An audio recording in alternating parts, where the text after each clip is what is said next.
Veja no ICL Notícias, segunda edição. Impotente e sem patente. Superior Tribunal Militar começa julgamento que pode tirar posto de capitão de Jair Bolsonaro. Pediram arrego. De olho em prisão domiciliar para Bolsonaro, Michele e Valdemar Costa Neto pedem que aliados parem de criticar o STF. Os tentáculos do Banco Master. Polícia Federal prende ex-presidente do Rio Previdência e abre investigação contra BRB. O ICL Notícias, segunda edição, está no ar.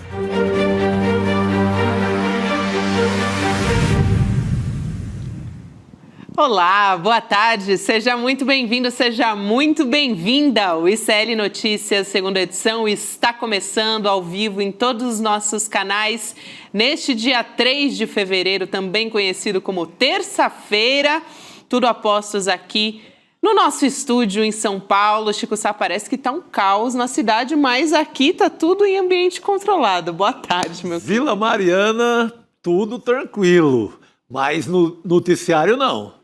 Não tem paz. Noticiário a gente não tem paz, né, meu amigo? A gente vai voltar. Não há paz. A falar, adivinha do que, né? Mais um dia, mais atualizações. Olha, eu chutaria, eu não, digamos que eu não vi nada, eu chutaria Banco Master, Ibanez Rocha, Cláudio, Acertou tudo, como sempre, Cláudio né? Castro, prenderam um cara por lá, é por aí. É O por cardápio aí. é esse. É por aí. O cardápio a gente não costuma variar muito aqui, mas não é nossa culpa. A culpa é do roteirista Boa. do Brasil. E a gente vai trazer atualizações sobre uma operação da Polícia Federal que prendeu hoje o ex-presidente do Rio Previdência, o Davis Marcon Antunes.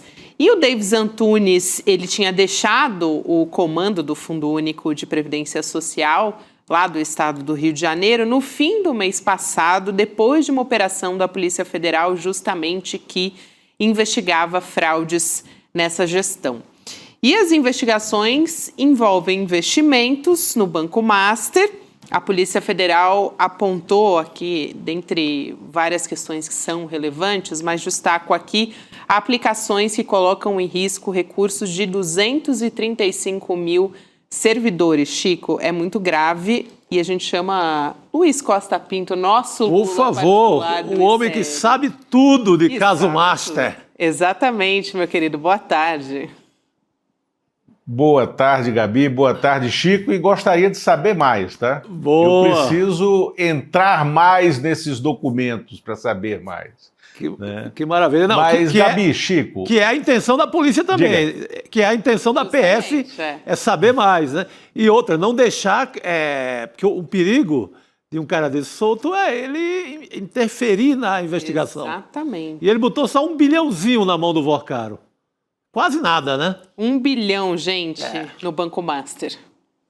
Não, o da Rio Previdência. Sim. Isso, Né? da Rio Pois Previdência. ele é dos fundos de previdência, é o principal investigado, mas a gente sempre lembra, tem o Fundo de Previdência do Estado do Amapá, o Fundo de Previdência do Estado de Rondônia, de Roraima, na verdade, o Fundo de Previdência da Prefeitura de Maceió, todos esses serviram para gerar caixa, né, para o Banco Master na operação em que ele estava precisando justificar junto ao Banco Central que não estava quebrado. E agora a gente sabe, pelas investigações, que no dia em que ele foi liquidado, 18 de dezembro do ano passado, o Banco Master só tinha em caixa 0,9% do capital suficiente para fazer face aos saques, né, que ocorreriam naquelas 24 horas do dia 18 de dezembro. Então, o banco estava quebrado, com operações fraudulentas. E esse dinheiro que foi alocado pelos fundos de previdência dinheiro dos funcionários públicos desses estados, dessas prefeituras. Ele sumiu. Ele sumiu. No caso do Rio de Janeiro, o pepino virou 1,4 bilhão de vermelho, que terá que ser recomposto pelo governo do estado. Tem mais a Amazonas, que a gente quase nunca cita, está também nesse pacotão aí. Isso. O Lula, não sei se você queria acrescentar. Não, é que agora acho que a gente pode falar, vocês falaram aí do Ibanez Rocha, Isso, da confusão com o BRB. Justamente, ia puxar esse fio, não saber se você tinha ainda algo a acrescentar nessa questão da Rio Previdência, que é um caso que também preocupa bastante, né? E que envolve sempre, vamos dizer, a corda arrebenta para o lado mais fraco, né? Tem sempre os mais atingidos por esse tipo de fraude. Agora, a Polícia Federal instaurou um inquérito para investigar essas suspeitas de gestão fraudulenta envolvendo o Banco Regional de Brasília, o BRB. E essa investigação, ela foi aberta na sexta-feira, está sob sigilo, mas foi comunicada ao ministro do Supremo Tribunal Federal, ministro Dias Toffoli, que é relator do caso do Banco Master lá no Supremo, e o foco da investigação está justamente nessa tentativa, né, Lula, da compra do Banco Master pelo BRB, que aconteceu em março do ano passado, e que, naquela época, acendeu um alerta dentro do Banco Central, né? Tocou ali, acendeu a luz vermelha, amarela já para vermelha dentro do Banco Central, Lula. O que é que acontece? O atual presidente do BRB, que é um funcionário de carreira da Caixa Econômica Federal e indicado pelo Ciro Nogueira. Foi o Ciro Nogueira quem puxou do bolso do colete e indicou esse atual presidente do BRB. Mas ele tem um CPF a zelar. É o CPF de funcionário concursado há 40 anos da Caixa Econômica Federal. Esse personagem se cercou de técnicos, né, para fazer essa intervenção. Vamos ser claros, o Banco Regional de Brasília está sob intervenção maquiada, né, do Sistema Financeiro Federal. Essa intervenção contratou uma auditoria independente. Essa auditoria chegou a documentos que são considerados bombásticos, né, dentro do BRB. Esses documentos foram enviados ao Ministério Público e à Polícia Federal e, na sexta-feira, silenciosamente, o ministro Dias Toffoli, que está com o caso no Supremo, autorizou a formalização desse inquérito, né, por fraude financeira dentro do BRB. Aí quem é que está respondendo, quem é que está sendo investigado? Toda a diretoria do BRB, o presidente Paulo Henrique Costa e o governador do Distrito Federal, Ibanez Rocha. Por quê? Porque o governador do Distrito Federal é o controlador final do banco. E no caso do Ibanez Rocha, ele tinha uma ascendência total sobre a gestão do banco, mesmo que agora ele negue essa ascendência, né? As operações do BRB só eram feitas depois de passar pelo crivo do gabinete dele. O que uma pessoa ligada ao Paulo Henrique Costa me contou é que nenhuma operação era fechada pelo BRB sem que o governador Ibanez Rocha soubesse. Ibanez Rocha nega isso, mas é fato. E esse fato já está provocando um racha na defesa dos dois, que é mantida pelo mesmo advogado, Kleber Lopes, que foi um advogado que ocupou cargos na OAB do Distrito Federal quando o Ibanez foi o presidente da OAB local. Qual é a repercussão disso?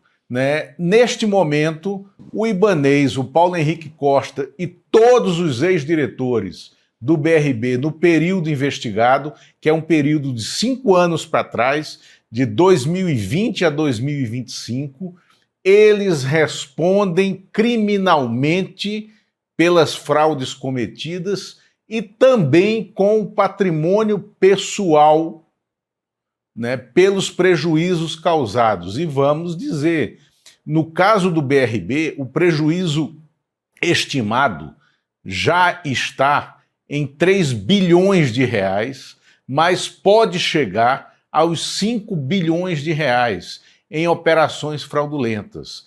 E o Ibanez Rocha terá que comparecer com o seu patrimônio pessoal. Ele se jacta de ser um dos homens mais ricos do Centro-Oeste brasileiro.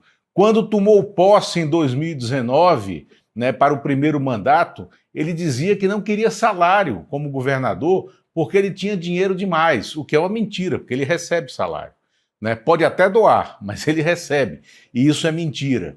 Ele comprou a casa na época, em 2020, 2021, ele comprou a casa mais cara já vendida no mercado imobiliário de Brasília, que foi era uma mansão da família do ex-senador Heráclito Fortes, né, do Piauí, que o Heráclito Fortes é casado com uma herdeira do grupo Brenan, né, e ele comprou então essa mansão. É uma casa espetacular e comprou à vista.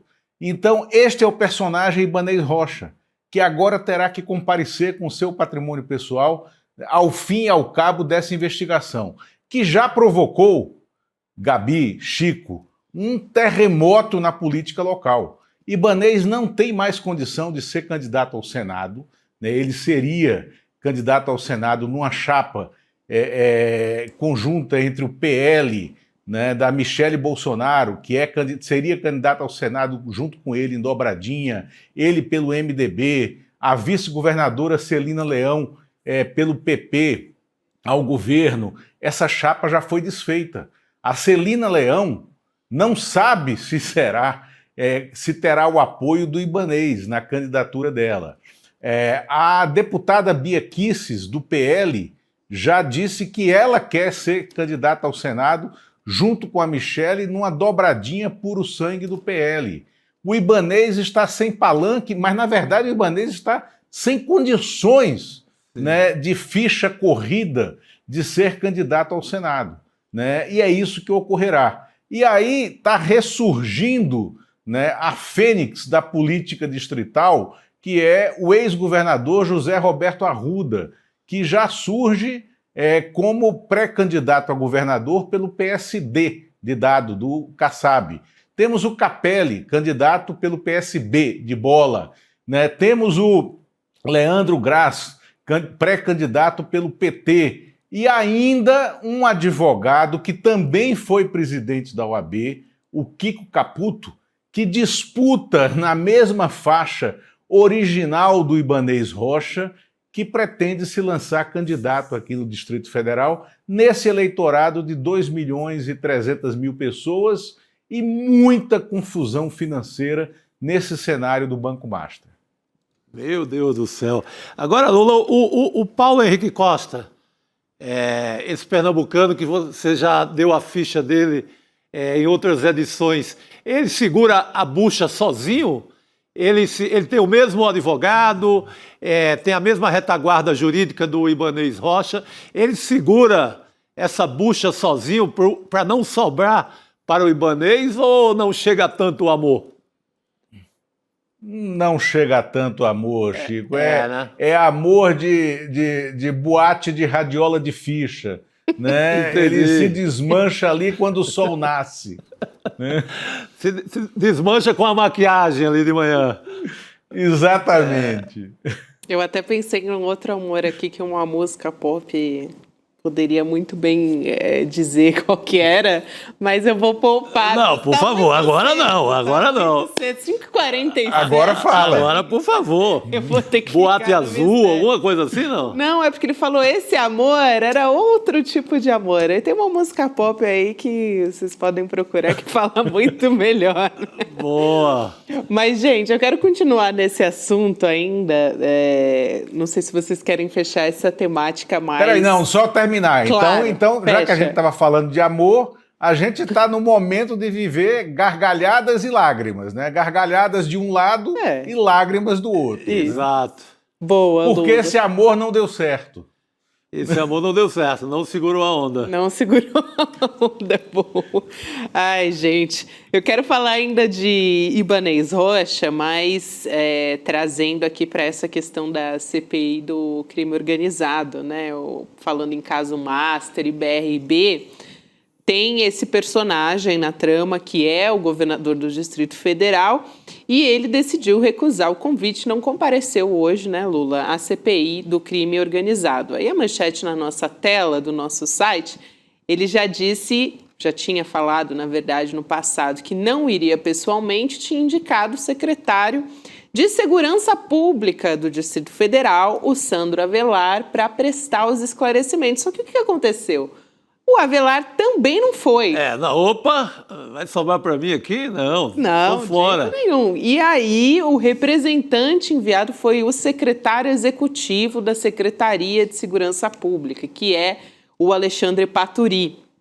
Só que aí os integrantes da CPI decidiram cancelar essa sessão e o presidente da comissão, que é o senador Fabiano Contarato, disse que vai pedir a convocação do governador. Porque aí, Lula, não tem essa de vou ver e te aviso, né? Não tem como. Aí você tem que comparecer mesmo. É obrigatório, né? Isso, Gabi. Quando a Manuela Borges, nossa repórter aqui, me avisou de manhã que o Ibanez não iria e tinha passado esse migué, né, na comissão, eu disse para ela, Manuela, agora ele vai ter que ser conduzido sob vara, né? E é o que vai acontecer. A Manuela riu, eu disse, sob vara, né? E lembremos, o senador Fabiano Contarato é uma das personagens mais sérias do Congresso. Quando ele foi indicado para a CPMI do crime organizado, a gente disse aqui que era um fato relevante porque ia chegar a algum canto. Não era uma brincadeira. A convocação do Ibanez Rocha se deu, no caso da CPI, porque o crime organizado passa pelo Distrito Federal. O PCC e o Comando Vermelho estão instalados aqui no Distrito Federal por causa dos presídios de segurança máxima, aonde estão alguns dos cabeças dessas organizações, e ele tinha muito a falar, porque hoje você sente o crime se espraiando no entorno de Brasília, né? Então, tinha cabimento a convocação. Mas ele tentou negociar uma proibição de que fossem feitas perguntas sobre o caso Master pelos senadores, ou seja, ele quis controlar o que seria perguntado a ele pelos senadores que integram um outro poder da República, né? O poder legislativo. E o senador Contarato disse, não tem jogo, não tem acordo, vai ter que responder o que for perguntado. Aí ele indicou o Sandro Avelar, achando, creio eu, que ele estava fazendo um jogo de assustado, né, para os senadores. Porque o Sandro Avelar é delegado de Polícia Federal de carreira, foi presidente da Associação dos Delegados de Polícia Federal, foi secretário de Segurança de um governo petista aqui, do Agnello Queiroz. Depois ele serviu ao governo Dilma, ficou no período do Temer, serviu no Palácio, no Ministério da Justiça, no governo do Bolsonaro, era um dos braços direitos do Sérgio Moro na Polícia Federal, tem muita interlocução, já foi candidato a deputado federal pelo MDB aqui e hoje é o presidente do PSDB. Então ele achava que o Sandro Avelar faria uma interlocução política e esvaziaria essa convocação. O Sandro Avelar não conseguiu fazer essa interlocução política. Aí eles mandaram o primeiro técnico, né, na agulha, que era o Paturi, que disse, não, eu não preciso ir. Resultado, agora o Ibanez será conduzido sob vara e não tem acordo em relação a perguntas que não possam ser feitas. Mas aí se vê a obsessão dele de se livrar de qualquer coisa de Banco Master, né? Realmente isso pega de uma maneira que, se a candidatura já foi para o espaço, o estrago político pode ir até mais além, né? Eliminá-lo da cena política. É um desgaste. Não, o estrago político está feito, Chico, Gabi, né? Esse caso Master, não só ao final dele, porque o que está se preparando no Banco Central é uma coisa que a gente falava aqui no começo disso, ainda em dezembro, a federalização do BRB. O que os técnicos do Banco Central querem para evitar uma liquidação extrajudicial do banco, que tem um custo financeiro grande, é colocar o Banco BRB no cabide, né, no organograma ou do Banco do Brasil ou da Caixa Econômica Federal, e ele ser gerido como um banco auxiliar, né, durante algum tempo. Mas há o cenário também da liquidação do banco, que aí é uma dor de cabeça para os funcionários públicos do Distrito Federal, para os pequenos empresários do Distrito Federal. O banco teve um crescimento anabolizado nesses 7 anos de Ibanez, de fato um crescimento anabolizado, né? Aquele fenômeno, o cartão Fla BRB, né? O cartão do Flamengo, o Ibanez Rocha é sócio do Flamengo, ele abriu as portas para o Flamengo aqui no Distrito Federal, ele colocou o BRB como patrocinador master da camisa do Flamengo e ele criou esse cartão Fla BRB, que tinha, né, coisa de 19 milhões de associados. Foi um cartão que teve um crescimento exponencial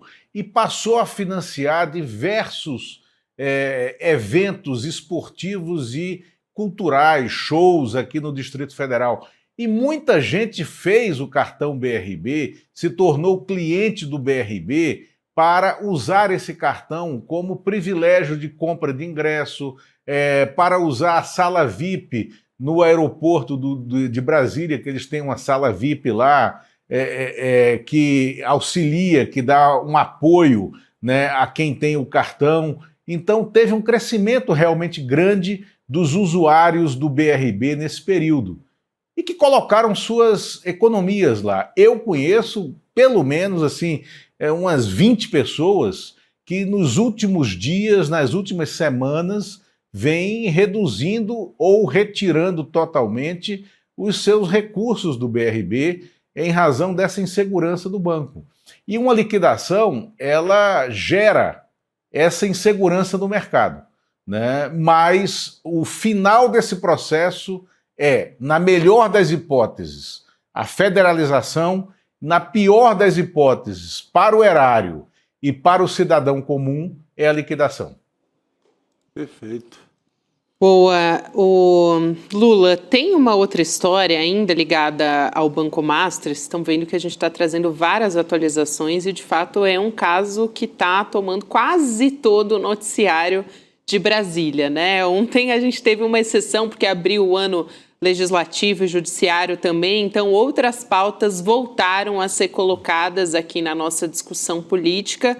Mas, já que a gente falou, aliás, citei agora a volta do ano legislativo, podemos falar sobre CPMI do Banco Master, né? A oposição no Congresso conseguiu reunir essas assinaturas suficientes para pedir a CPMI do Banco Master. O deputado bolsonarista Carlos Jordi, do PL, que organizou a coleta de assinaturas, e a própria bancada também do PT na Câmara decidiu assinar, né, Lula, os pedidos para a CPI e CPMI para investigar esse caso do Banco Master. Inclusive, no pedido de CPI, conseguiu mais assinaturas que o próprio Centrão. Aliás, Centrão que, apesar de publicamente ter que apoiar de alguma maneira ou dar alguma sinalização para a sociedade, deve estar bem preocupado se sair alguma coisa dessa CPI, né, e da CPMI também, Lula.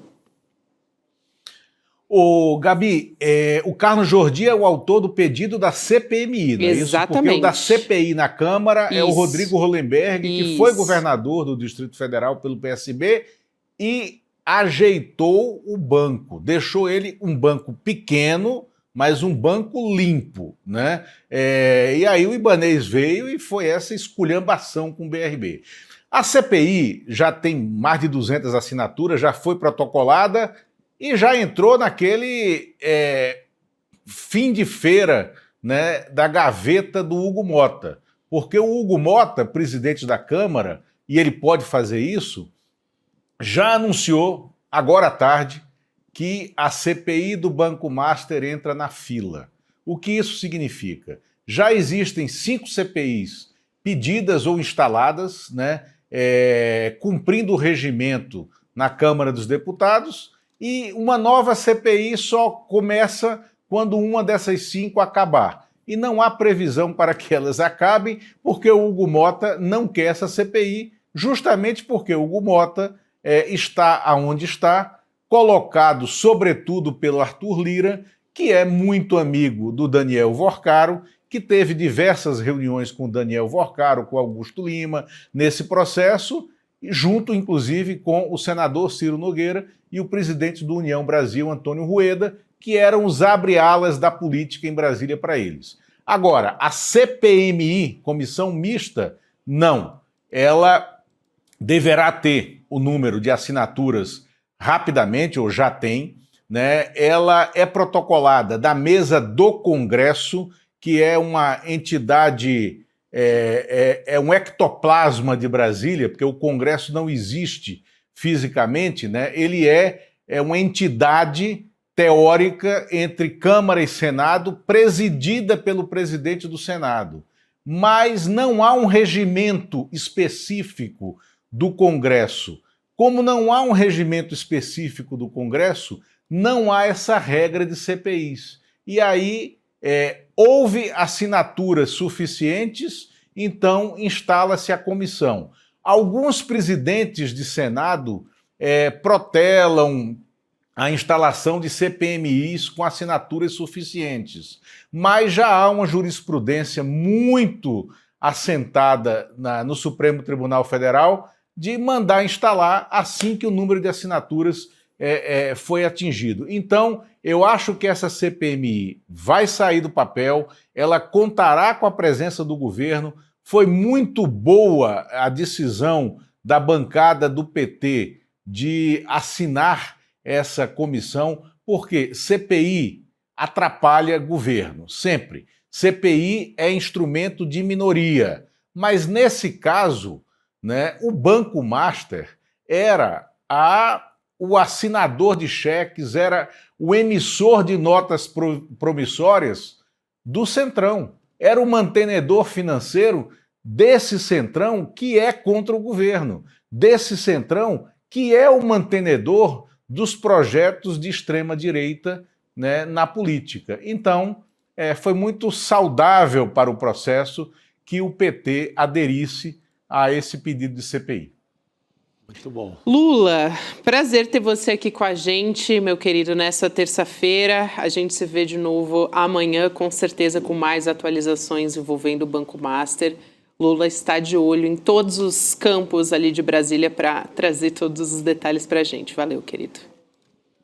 Idem, idem. Nos vemos, Chico, Gabi, até logo. Valeu, querido, por mais essa. Obrigado. Aliás, trazer uma informação importante aqui que surgiu a partir de uma apuração, de um furo do ICL Notícias, íntegra da entrevista com o Mauro Matosinho, o piloto.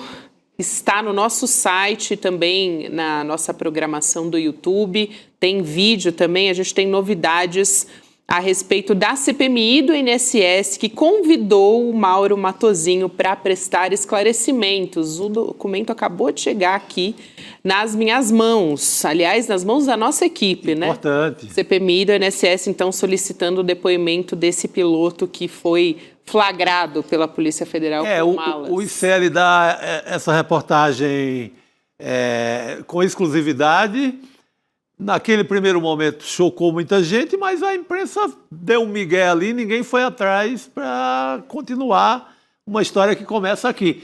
Mas essa semana já vi na TV, na Band, já começou a pipocar em outros lugares, e o Matosinho torna-se o personagem que é, um personagem muito importante para decifrar essa ligação Centrão, que funciona na Câmara dos Deputados e no Senado, com Faria Lima, essas fintechs aí da bandalheira toda, e também com um braço no PCC, no crime organizado. Esse é um personagem central que começa a contar a história aqui no ICL.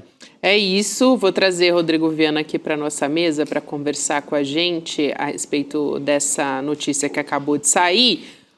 O Matosinho, Rodrigo, piloto... Vou puxar a cadeira aqui, que tá... Pode ir puxando, enquanto isso vou trazendo mais informações aqui. Se a gente conseguir destacar o documento também, daqui a pouquinho a nossa equipe traz, mas estava olhando também, Rodrigo, ele foi identificado, né, nessas investigações da Polícia Federal, acompanhando, carregando malas e acompanhando o então procurador-geral da Procuradoria Federal Especializada do INSS, o Virgílio Antônio Ribeiro de Oliveira Filho, num espaço reservado do aeroporto de Congonhas. Então, é bastante interessante. Quem convocou foi o deputado Rogério Correia, né? Protocolou no dia 2 de fevereiro, ontem, também conhecido como ontem, o requerimento solicitando a presença do Matosinho para prestar esclarecimento. Só é importante, estava lendo o documento aqui, o Matosinho, quando dá aquela entrevista aqui para o ICL, para o Calejon, para o Demore, para o Flávio VM Costa, toda a nossa equipe, ele faz referência principalmente ao envio, ao transporte de dinheiro em aviões, na empresa que ele trabalhava, e num desses transportes teria entregue dinheiro, segundo ele, para um senador, o senador Ciro Nogueira. E ele faz várias afirmações sobre as ligações da chamada máfia dos combustíveis, né, com o mundo político. Agora a convocação não seria exatamente sobre isso, mas por outros fatos narrados pelo Matosinho, né? Incluindo o objeto da CPI, que é o INSS. Mas ele sentado lá na cadeira, Chico, é impossível que não perguntem para ele também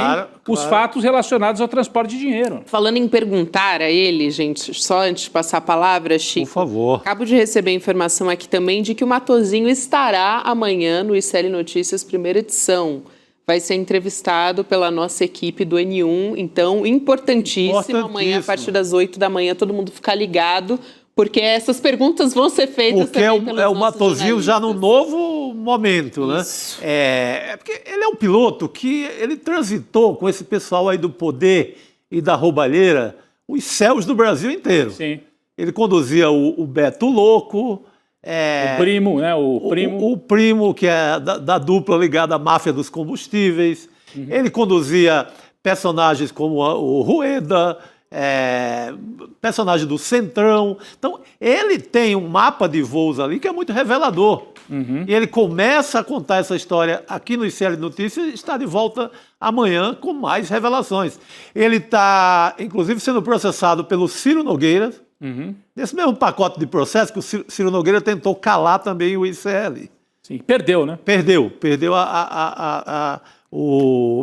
para o ICL aqui nessa peleja jurídica. E amanhã ele volta com novidades, é imperdível o programa, né? Já e com um entrevistado desse, meu Deus. Então o Matosinho estará no N1, né, o Mauro Matosinho, e depois na cadeira lá na CPI, que investiga o INSS, para poder falar. É a primeira vez que ele vai ter um espaço desse nível, né, lá no Congresso Nacional. Está aí o documento, a convocação, o requerimento que foi feito pelo deputado Rogério Correia, do PT de Minas Gerais. Esse documento que foi encaminhado pelo nosso repórter do ICL Notícias, o Kleber Lourenço, que traz, então, em primeira mão para a gente aqui essa atualização da convocação, né, do Matosinho na CPMI. E ele participou também, né, o Matosinho, o objetivo da CPMI é ele esclarecer essas declarações também que ele deu em redes sociais. Ele já citou nominalmente uma figura que faz referência ao tema central investigado pela comissão, então ele vai dar esclarecimentos para aprofundar essas investigações sobre os desvios ocorridos ali no âmbito do INSS. Aí. Muita coisa para a gente discutir a respeito disso, ficar de olho nos próximos dias também.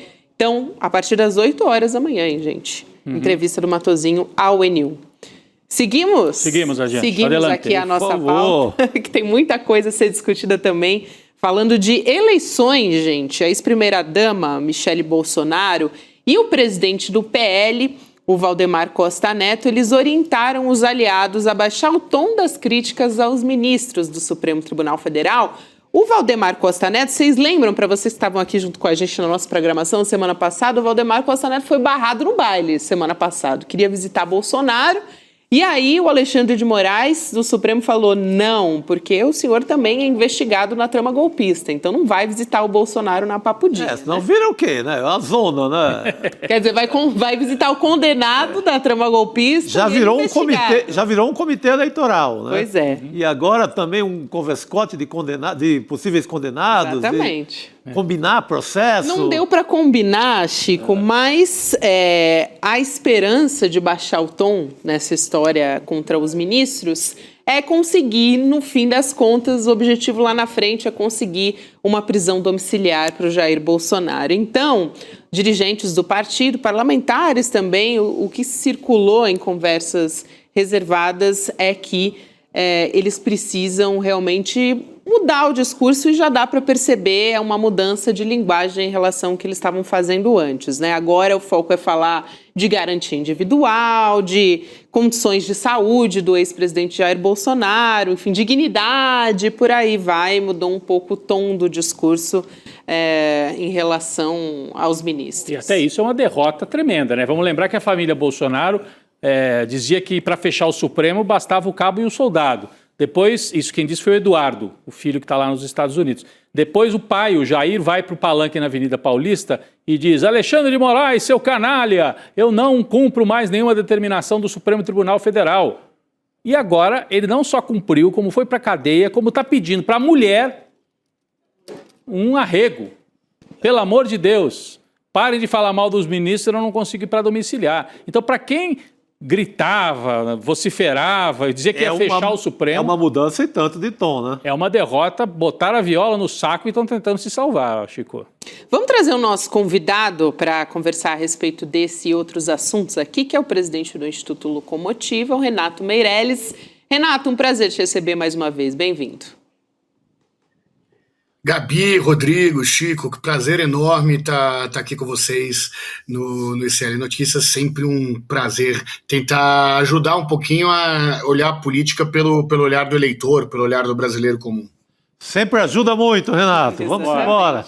E já chegando aqui, Renato, já que a gente estava comentando a respeito dessa mudança de tom dos aliados do Bolsonaro e também, principalmente, por parte dos bolsonaristas e no PL, mais especificamente, que o objetivo é tentar não agredir, vamos dizer assim, não atacar tão diretamente os ministros do Supremo com a proximidade das eleições, para que eles consigam lá na frente reverter, então, chegar a domiciliar, que é o objetivo principal. Antes, inclusive, ficavam projetando manchetes na imprensa por meio do clã Bolsonaro, da família Bolsonaro, dizendo o ar-condicionado está fazendo barulho, o ex-presidente Bolsonaro caiu da cama, enfim, um monte de questões que foram colocadas ali semanalmente, quase que diariamente, quase diariamente, né? Especialmente pelo Carluxo, né? Exato.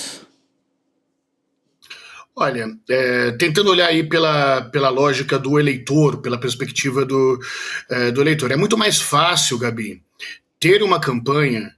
É muito mais fácil para a oposição, muito mais fácil para a direita, ter uma campanha em que o principal expoente da direita brasileira, que é o ex-presidente Jair Bolsonaro, esteja em casa e não na prisão, e não na papuda. Vamos lembrar que o tom na campanha de Haddad contra Bolsonaro, quando o atual presidente Lula estava preso, era chamar Lula de presidiário. Né?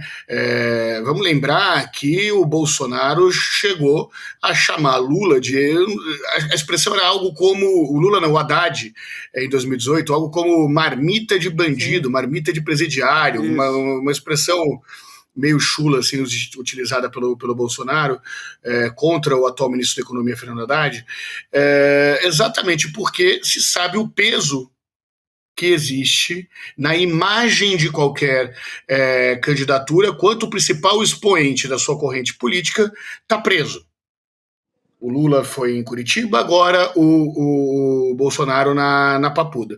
Então, tem menos a ver com o bem-estar de Bolsonaro e muito mais a ver com o fato de não ser uma oposição num processo eleitoral marcado aí pela pecha de estar atrás das grades. Essa mesma força que tentou se beneficiar disso em 2018, agora tenta se livrar dessa pecha aí na eleição desse ano de 2026.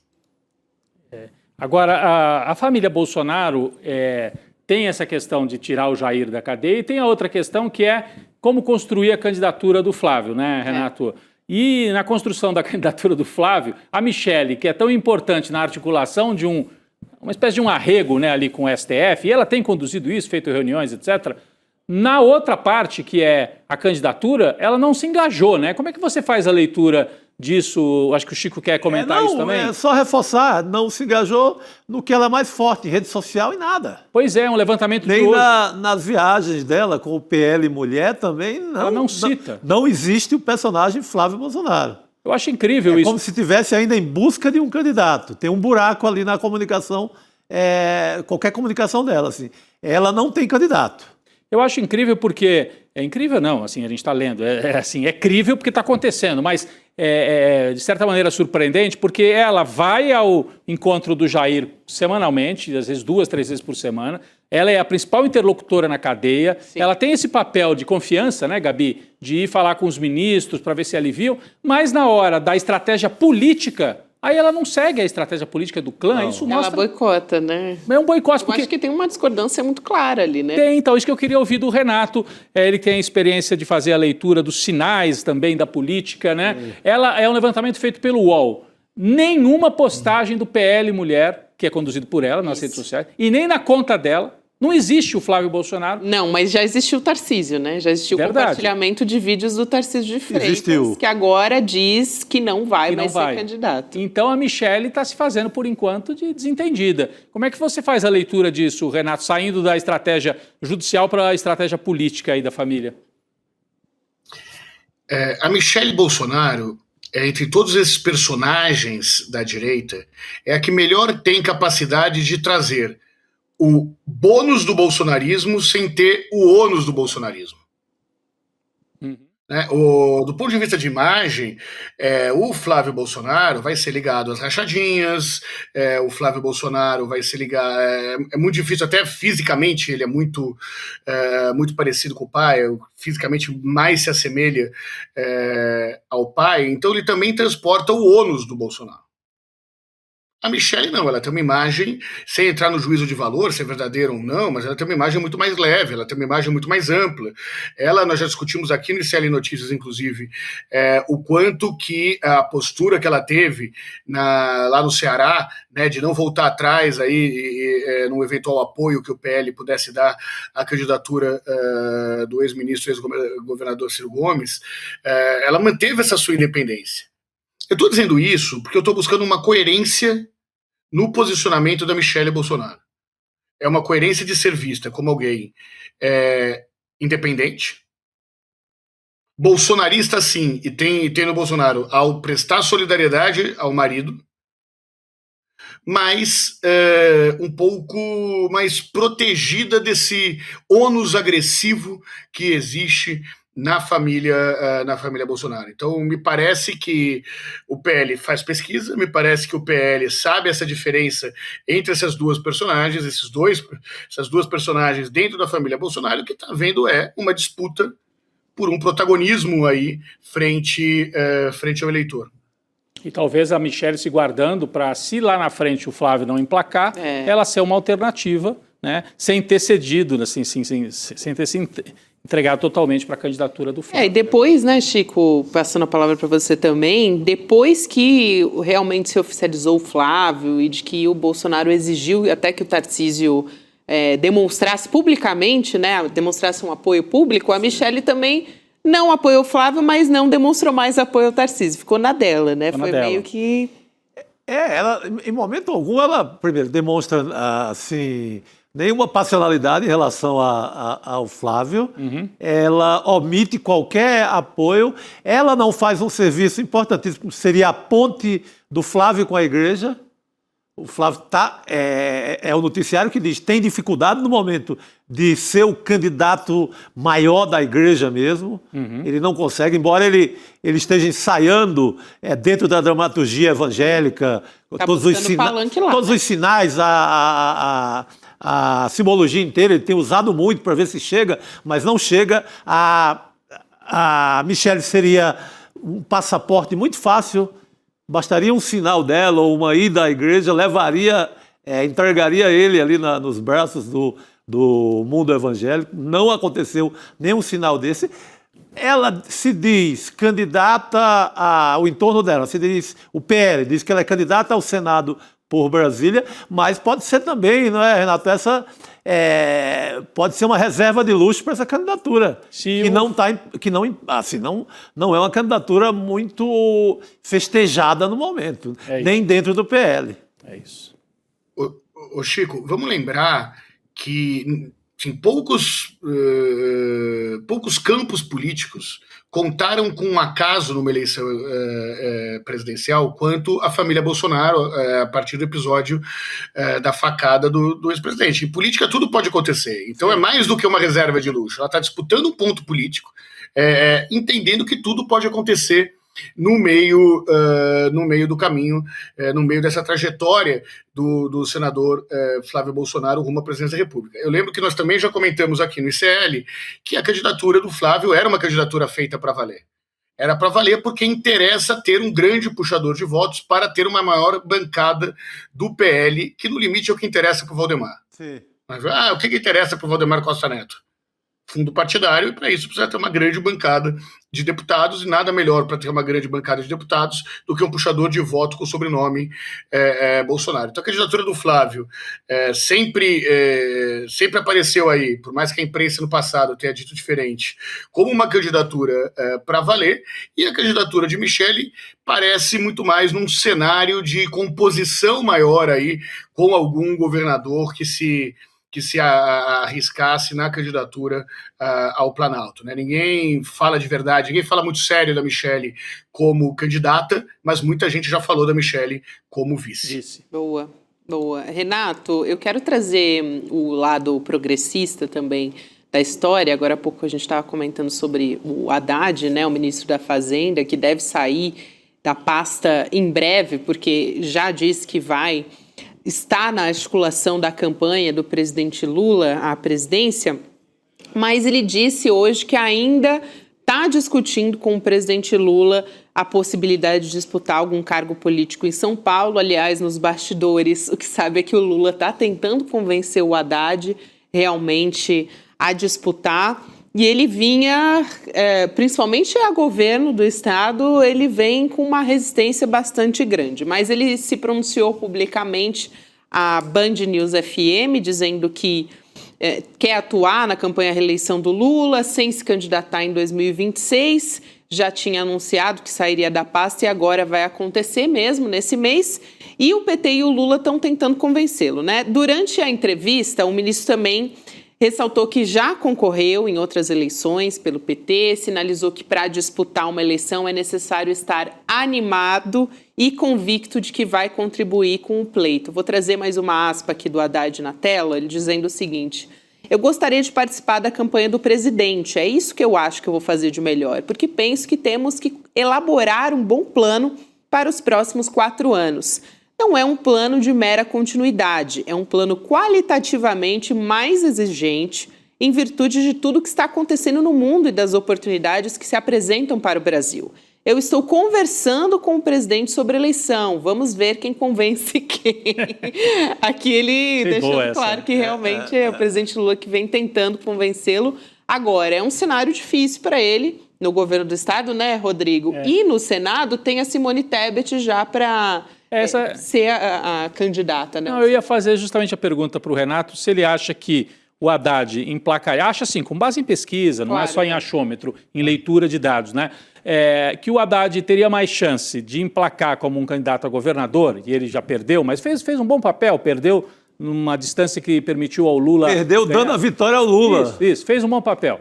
Mas perdeu. E perdeu para presidente. O Haddad teria mais chance, você acha, Renato, dessa vez, para governador em São Paulo ou para senador, né? Parece que ele não quer muito nenhuma das duas, mas você acha, olhando assim para a chapa, ficaria melhor Haddad para o Senado e Tebet para governadora ou ao contrário? O que você pode dizer para a gente aí do cenário? Boa. Vamos lá. Primeiro que o melhor cenário seria o Haddad ficar na economia. Tá? Essa seria a maior chance de poder, de ocupar o espaço de poder nesse processo. Não é uma defesa. A gente sabe das dificuldades que o PT tem no interior do estado de São Paulo, mas o que a gente vê é um ministro que coloca a sua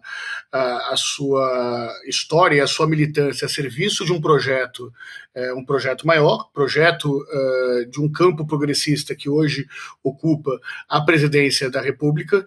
Quando ele fala, vamos ver quem convence quem, nós já sabemos um pouco de qual que será a resposta sobre quem convence quem.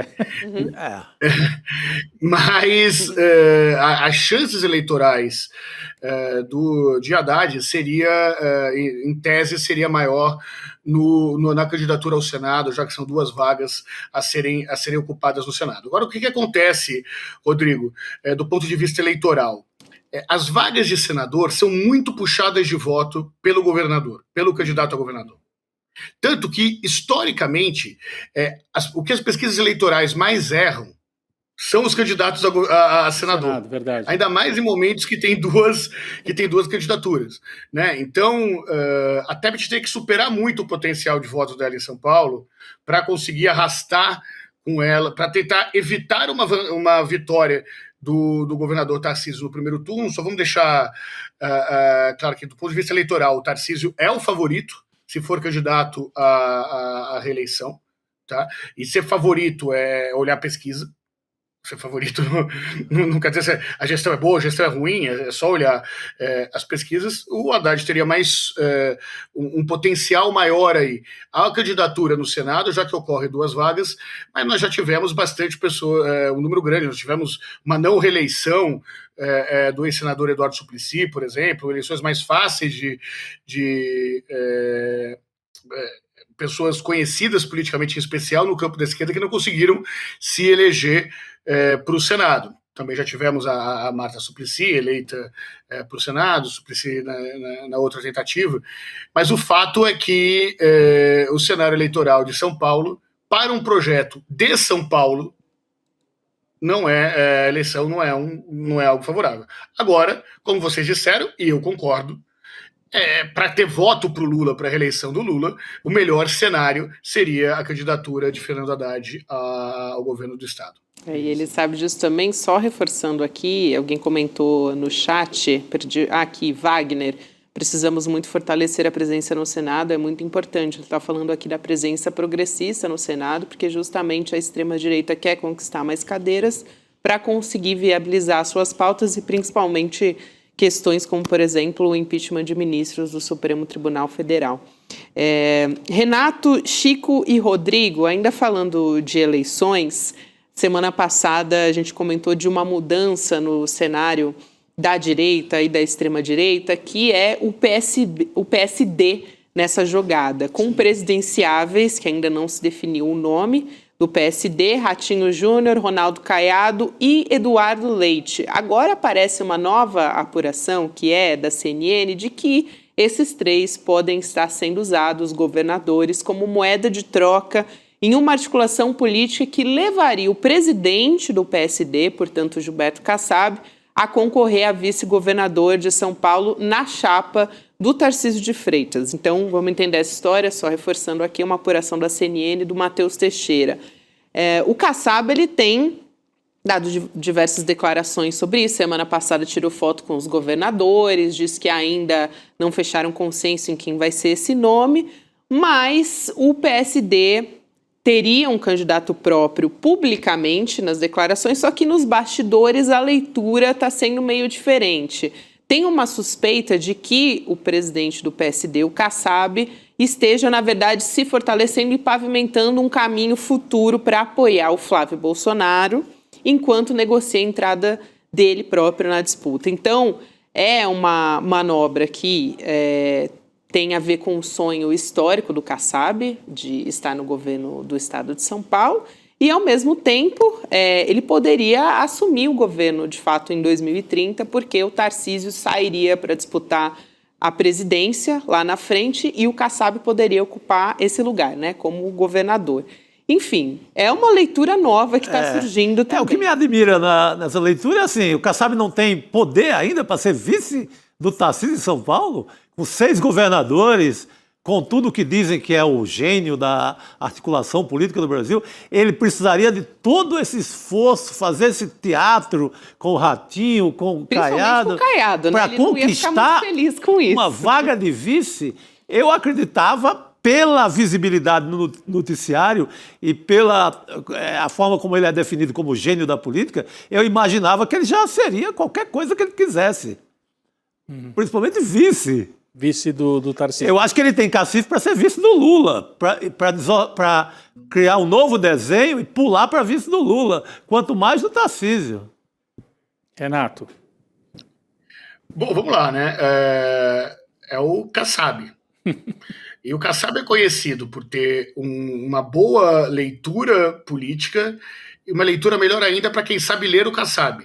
São coisas diferentes, né? Sim. Então, uma coisa é o Kassab falando um pouco de como ele vê o determinado cenário, mas também passando recados aí para onde o PSD vai. Vamos entender que o PSD e o MDB tradicional, eles têm uma característica do ponto de vista do eleitor bastante interessante, que é o eleitor não tem a menor ideia se o PSD ou se o MDB é de esquerda ou de direita.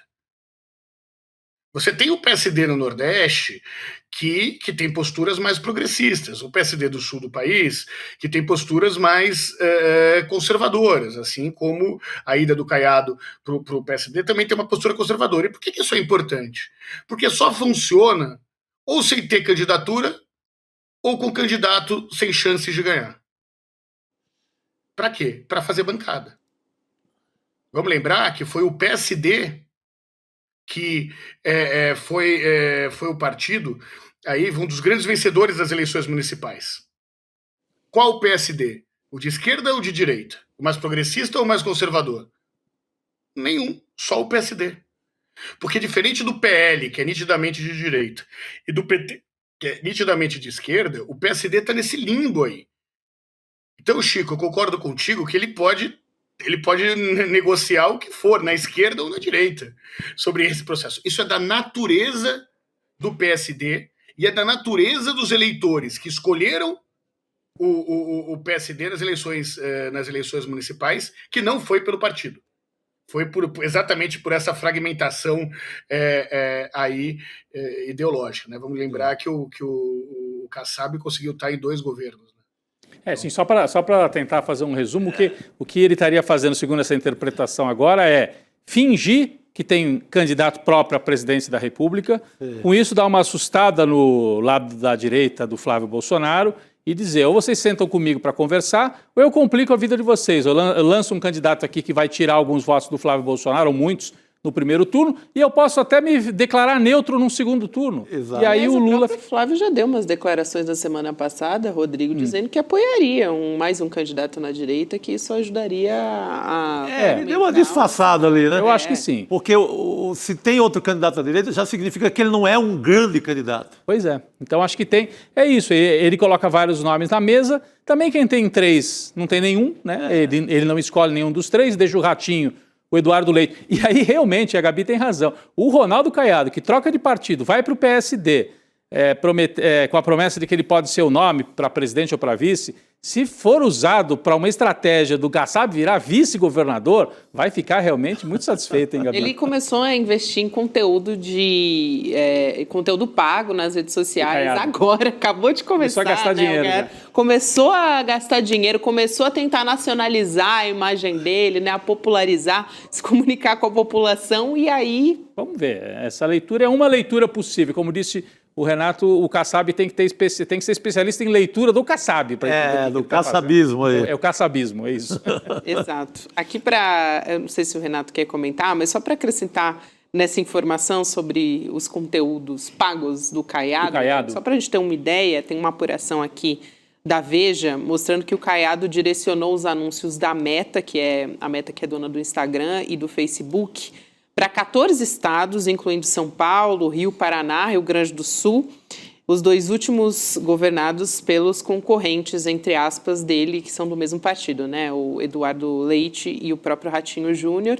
Ele gastou na semana passada, que foi a semana que ele anunciou que estava se filiando ao PSD do Kassab, ele gastou R$18 mil em 65 anúncios impulsionados, que é metade, quase metade dos R$38 mil que ele gastou nos últimos 3 meses nas plataformas. Então, deu uma injetada de dinheiro mesmo, né?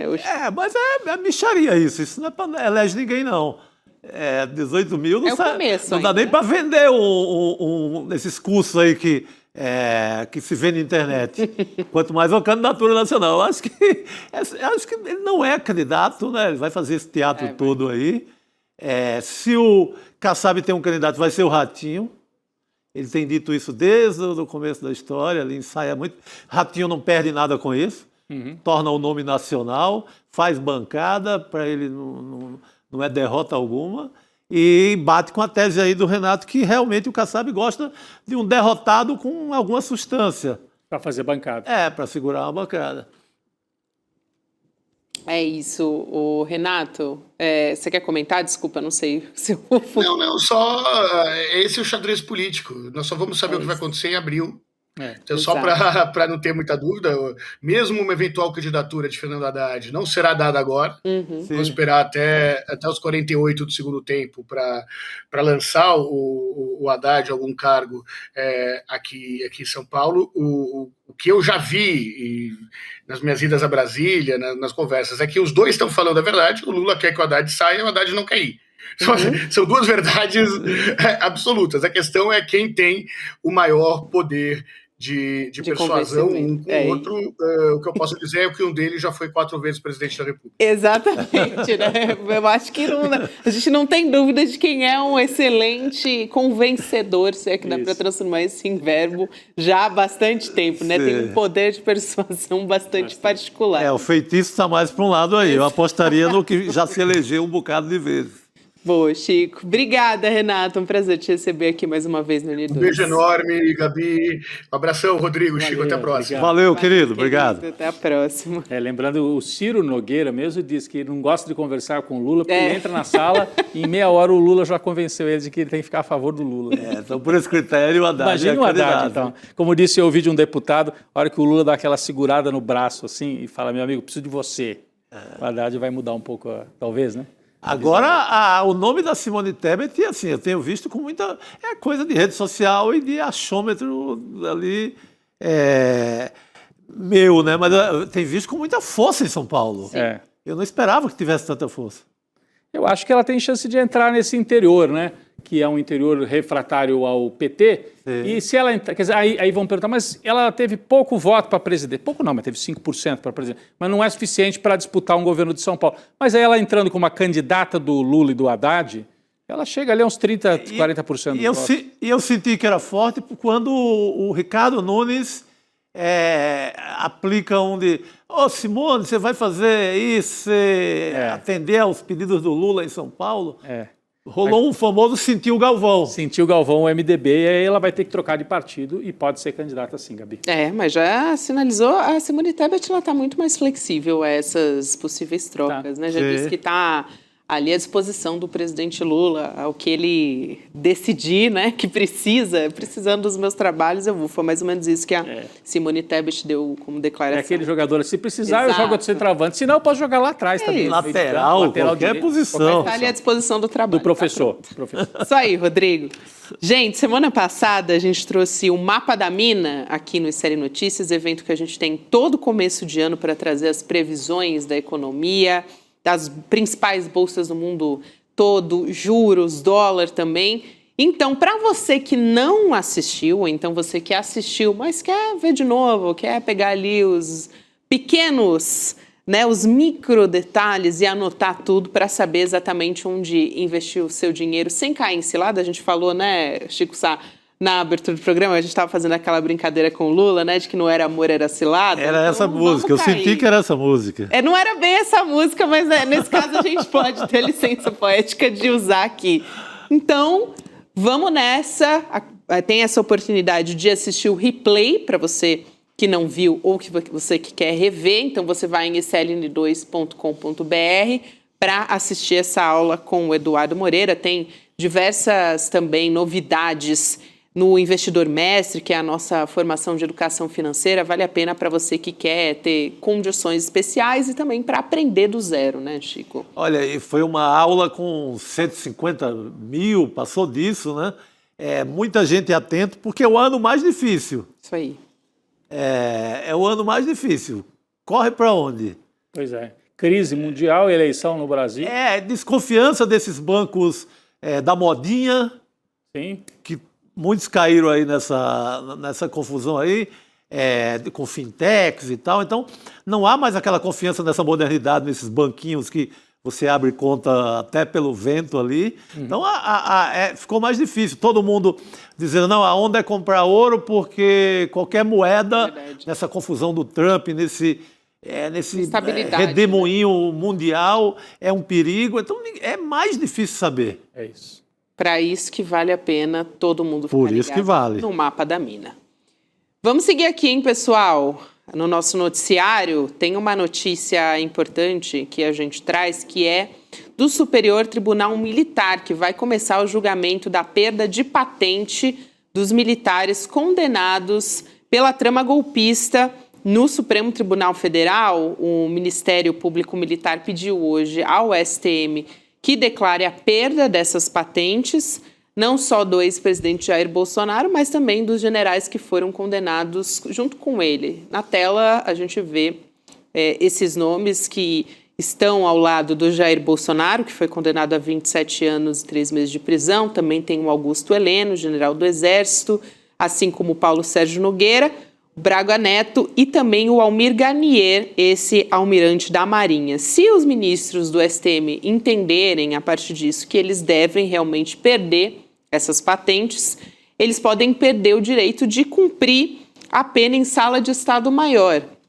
E é um local, um ambiente especial que tem dentro das unidades militares e sem grades também, perder o salário militar. Tem várias questões que são colocadas e que a gente vai entender com uma especialista nesse assunto, que é a pesquisadora, cientista política, a Ana Penido, a nossa convidada no N2. Professora, bem-vinda.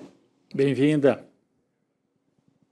Boa noite, Rodrigo, Gabi, Chico. Um prazer estar com vocês aqui hoje. Boa noite, querida. Prazer te receber também. Professora Ana, quero começar te ouvindo sobre essa possibilidade. Aliás, era algo que se esperava a partir da condenação no Supremo Tribunal Federal, né?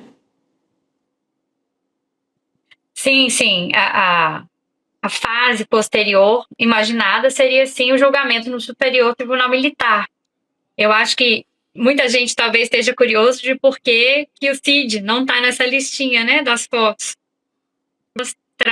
Naquela época, quando estava acontecendo o julgamento na Justiça Civil, muita gente discutiu isso também, mas só 2 anos? Mas por que 2 anos? Em tese, se fosse um julgamento estritamente só jurídico, não político, como ele também é, né, desde o início também, mas só juridicamente falando, quem é condenado a até 2 anos não vai passar por essa fase posterior, que vai começar agora, que tem relação com a perda ou não de patente. Então, é por isso que o Cid não está entre essas fotos que vocês acabaram de mostrar, porque a condenação dele na Justiça Civil não remete ele automaticamente para uma possível condenação na Justiça Militar. Pelo contrário, ele até já pediu para ir para a reserva, isso já foi aprovado pelo alto comando. Os demais são aqueles que tiveram penas superiores a 2 anos. Nesse caso, o passo posterior é sim para a Justiça Militar. Eu acho que só uma coisa que é importante ficar claro, Gabi, Rodrigo, Chico, é porque não se trata, nesse momento, de fazer outro julgamento na mesma modalidade que aconteceu o julgamento na Justiça Civil. Então, não é que eles vão ser condenados ou absolvidos pelos crimes que eles cometeram. Isso é competência da Justiça Civil, já foi julgado, já estão em processo de cumprimento de pena. O que a Justiça Militar faz é que quando você opta por essa carreira, né, e é uma escolha individual, você faz uma prova, um concurso, vai passar pela escola, e você escolhe como carreira ser militar, você assume um conjunto de deveres, de possibilidades. Igual você ganha direitos, então, por exemplo, um militar tem o porte de arma, e é uma coisa que eu não tenho, imagino que vocês também não. Igual ele ganha esse tipo de direito, por outro lado, ele tem que fazer um conjunto de outros compromissos. Até porque isso, já que ele tem arma, espera-se que ele tenha um comportamento mais exemplar diante da sociedade. Então, o que a Justiça Militar vai julgar é se o comportamento que foi criminalizado, né, que está sendo nesse momento punido, que é a tentativa de golpe de Estado, se isso é ou não é compatível com ser militar, com os princípios, os valores, a disciplina que rege a carreira. Agora, a professora Ana Penido, que é uma das estudiosas, uma das principais estudiosas desse tema militar no Brasil, não sei se há precedente, né, no Brasil de um julgamento desse tipo. Então, a primeira pergunta é se há algum tipo de julgamento já de militares para perda de patente dessa forma que nós estamos acompanhando. E segundo, pela composição do Superior Tribunal Militar, eu sei que é sempre difícil fazer uma previsão dessa, mas o que a gente pode esperar? Eu estava vendo que os relatores, por exemplo, no caso do Braga Neto e do Bolsonaro, são ministros que foram indicados nos governos Temer e Bolsonaro. Então, a composição também do tribunal deve pesar bastante. São 10 militares e 5 civis, não é isso? Que compõem ali o pleno do Superior Tribunal Militar. O que a gente pode esperar desse julgamento, como você explicou muito bem, que é só para saber, eu digo só entre aspas, se perdem ou não a patente, o que é muito importante. Ou seja, são expulsos, né? São afastados da carreira militar. Professora? Eu acho que entra o componente político, pelo tipo de pessoas, pela patente dessas pessoas e pelo tipo de crime que elas foram condenadas na Justiça Civil. Porque talvez seja relevante, assim, as pessoas às vezes acham que a Justiça Militar sempre acaba em pizza. E aí não é comum assim, terem a patente, por exemplo. Isso não é verdade. Números que tem indicam que mais de 80% das pessoas vão para esse momento, né? Para verificar se é compatível, tem a patente. Então, normalmente, são pessoas que foram acusadas de desvio de verba, são pessoas que, às vezes, são acusadas por homicídio, assassinato, foram condenadas na Justiça Civil. E aí, quando vai para a Justiça Militar, não, poxa, não posso ter aqui na Justiça, não posso ter aqui entre os quadros, né, das Armadas, alguém, por exemplo, que já foi condenado por desvio de verba. Aí essa pessoa perde a patente. Então, assim, isso não seria inédito do ponto de vista do que acontece. O que é inédito, aí, nesse sentido, não tem precedente, é para alguém nesse nível, com esse tipo de gente. Então, são generais de 4 estrelas e um almirante, e um ex-presidente, né, que também não é uma patente, mas é uma patente civil que comanda esses militares, ao mesmo tempo pelo tipo de condenação, que é tentativa de golpe de Estado. Então, isso sim é uma novidade. Ter esse tipo de perfil, militares de altas sendo julgados dentro do Supremo. Aí agora uma questão, assim, você comentou sobre isso, qual que é o perfil desse judiciário, né? Tem muito debate ao longo do tempo sobre se deve ou não existir um judiciário militar. O judiciário militar existe em todos os países, principalmente em espaços de guerra, em momentos de guerra. Então, qual que era o objeto ali de discussão? Uma vez que um militar, por exemplo, ele está na fronte e eventualmente ele estupra ou eventualmente ele mata uma pessoa, isso tem um peso distinto de se acontecesse num momento de paz, andando na rua, num outro momento. Então, é como se o momento de guerra trouxesse um conjunto de tensões. Então, não tem divergência sobre ter um judiciário militar que julga militares no momento de guerra. Mas existem muitas divergências sobre qual que é a margem, né? Que tanto que esse judiciário militar ele pode ou não atuar em momentos de paz, que é, por exemplo, o momento atual brasileiro, né? A gente vive num Estado democrático, de paz, com todas as nossas dificuldades, sim, mas assim, não dá para comparar com o que é, por exemplo, um ambiente de guerra. Então, esse judiciário sempre houve fricções mesmo, assim, sempre houve disputas por parte do judiciário civil de tentar diminuir o poder desse judiciário militar e por parte do judiciário militar de aumentar o seu próprio poder. O motivo para isso, gente, é o básico. Você vai julgar os seus pares. Então, uma vez que você está julgando os seus pares, né, são militares predominantemente julgando, ali costumam funcionar outras regras. E não quer dizer que, por isso que eu falei, não quer dizer que vai dar em pizza, que eles não são condenados, mas quer dizer que se condena mais, dá menos. Então, se condena mais quem são das baixas patentes e você condena mais quem tenta iniciativas à esquerda, e não isso do ponto de vista histórico, inclusive contemporâneo. O que a gente pode esperar, né? Aí entra o componente político e não jurídico. Porque como eu trouxe a dimensão jurídica, porque se a gente fosse pensar só pelo que acontece e só pelo que é norma, eles automaticamente, a gente pode imaginar que quase certo eles seriam condenados, perderiam a patente, não perdem o salário, viu, gente? Isso é um projeto e foi uma proposta do Haddad sobre a reforma da Previdência. Hoje existe uma figura que tem umas coisas no mundo militar, privilégios que eles mantiveram para si desde a ditadura, que eles sempre foi assim, mas na época do governo Bolsonaro, todo mundo passou a fazer isso. Uma dessas coisas é uma chamada a gente está tendo interrupção aqui, né? Ela estava falando da morte ficta, né? Exato. Infelizmente caiu. Que é uma morte de mentirinha, né? É uma morte de mentirinha, uma ficção. O militar é dado como morto, portanto, cria-se uma viúva. Que recebe a pensão do militar vivo. E E ajuda a os sustentar esse dependentes. militar, às vezes. Ele tá lá, tá vivo, tá vendo TV com ela lá no sofazão e tal, mas ele é dado como morto. Então ele E aí perde quem a patente. recebe são os seus dependentes. É uma vergonha, né? Pelo amor de Deus. A ideia é não punir os dependentes por um erro cometido pelo militar. É que ela falou do Haddad, o Haddad tentou derrubar isso aí, não conseguiu, porque é difícil mexer com essas regalias militares no Brasil. Sem dúvida. Agradecer a professora Ana Penido, que teve questões com a conexão, porque estamos tendo tempestades e chuvas no Brasil inteiro. Excelente as Excelente, explicações. Excelente a Sim, professora, mas esclareceu aqui as questões que foram colocadas, Rodrigo, e essa questão da morte ficta a gente fechou aqui nesse encerramento. Aqui eu quero trazer, gente, terça-feira, hoje é dia de Precisamos Conversar, né? A nova temporada está ali a todo vapor, sendo feita, está sendo produzida.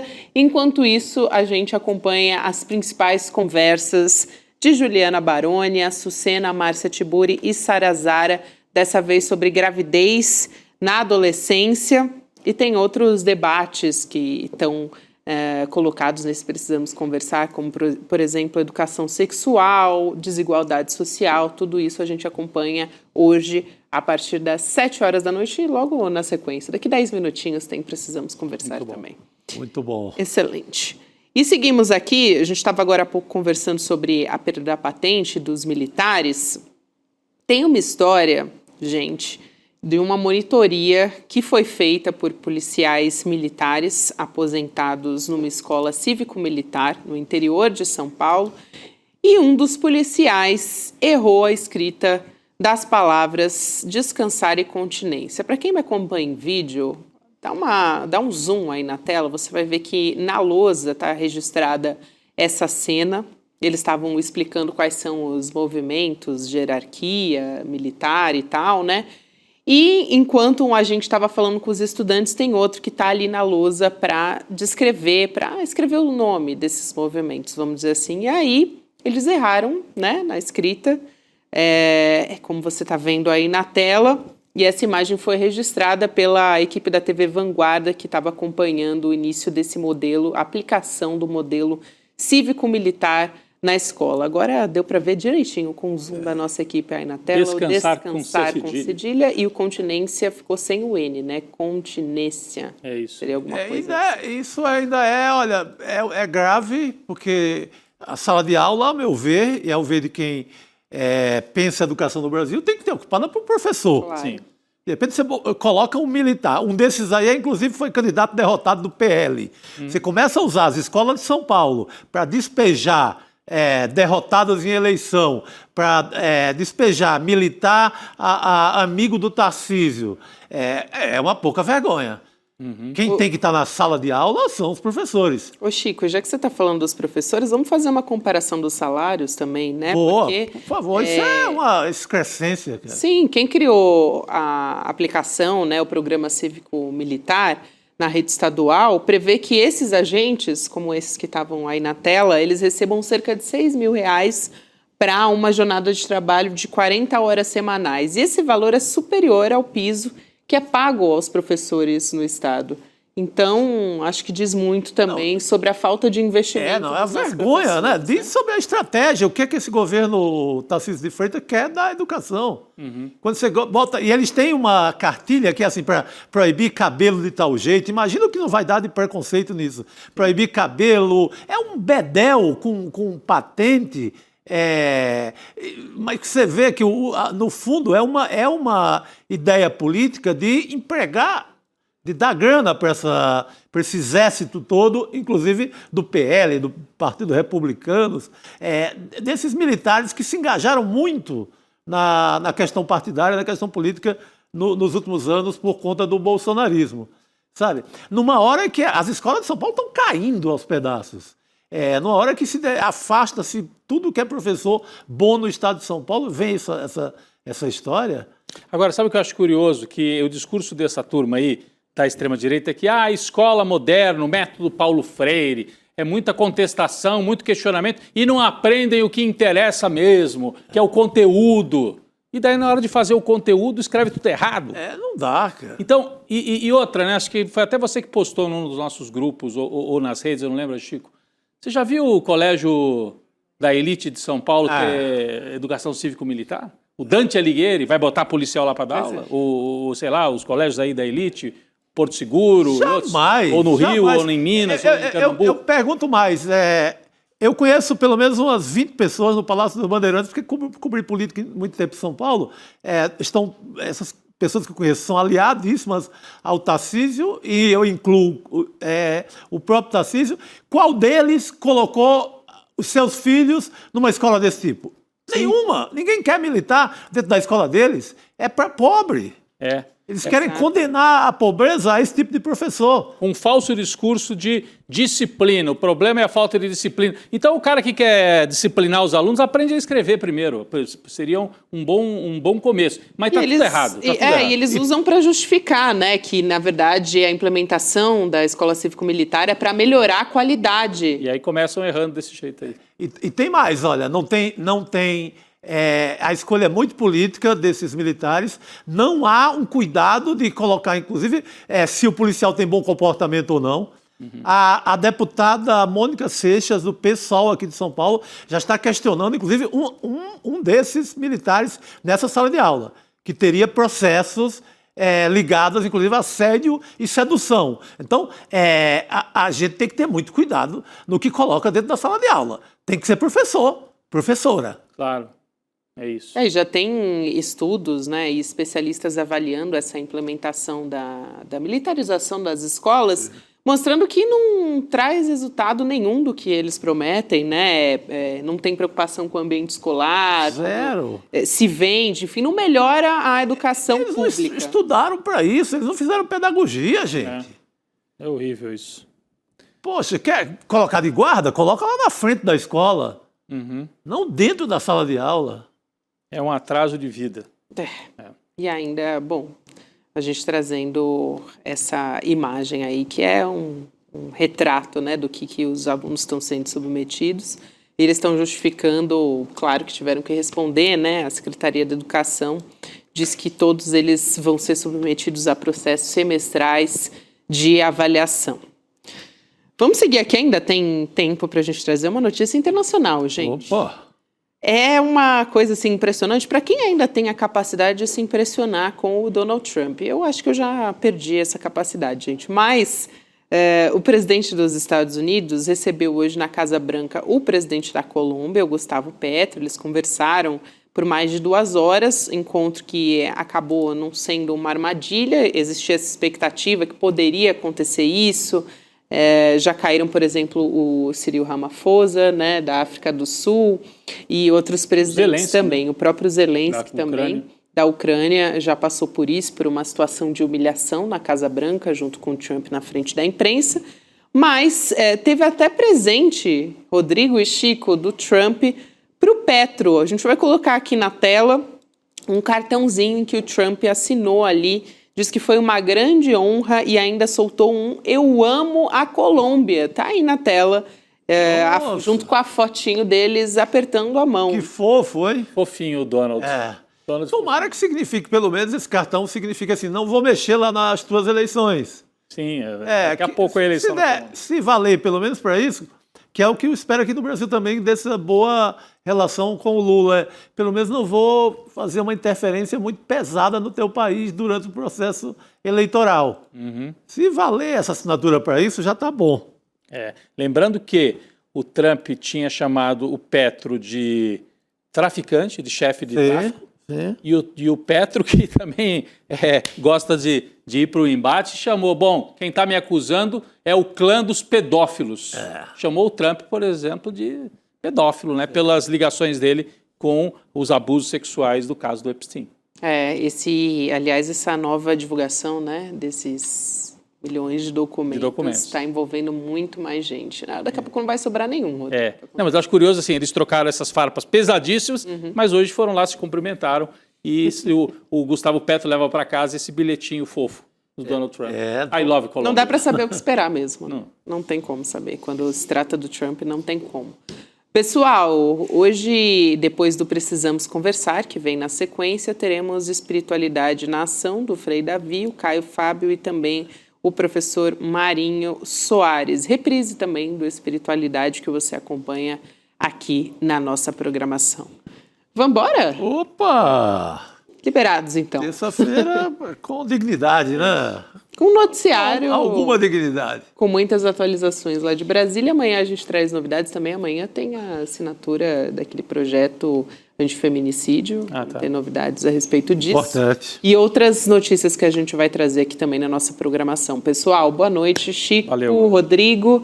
Amanhã a gente está de volta aqui no N2 e também a partir das 7 da manhã, lógico, com toda a nossa programação. 8 horas tem o Matozinho também, o piloto no N1. Isso aí. Acompanhe a entrevista. Valeu, gente. Até amanhã.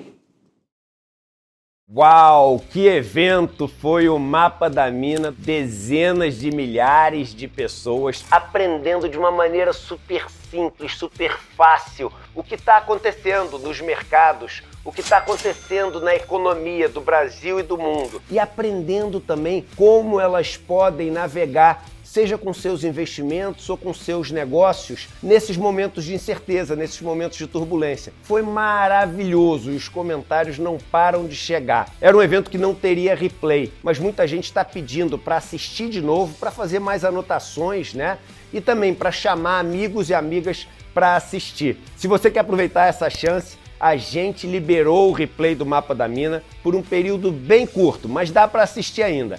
Assiste o replay e tenha uma caminhada muito mais segura nesse mundo das finanças e dos investimentos.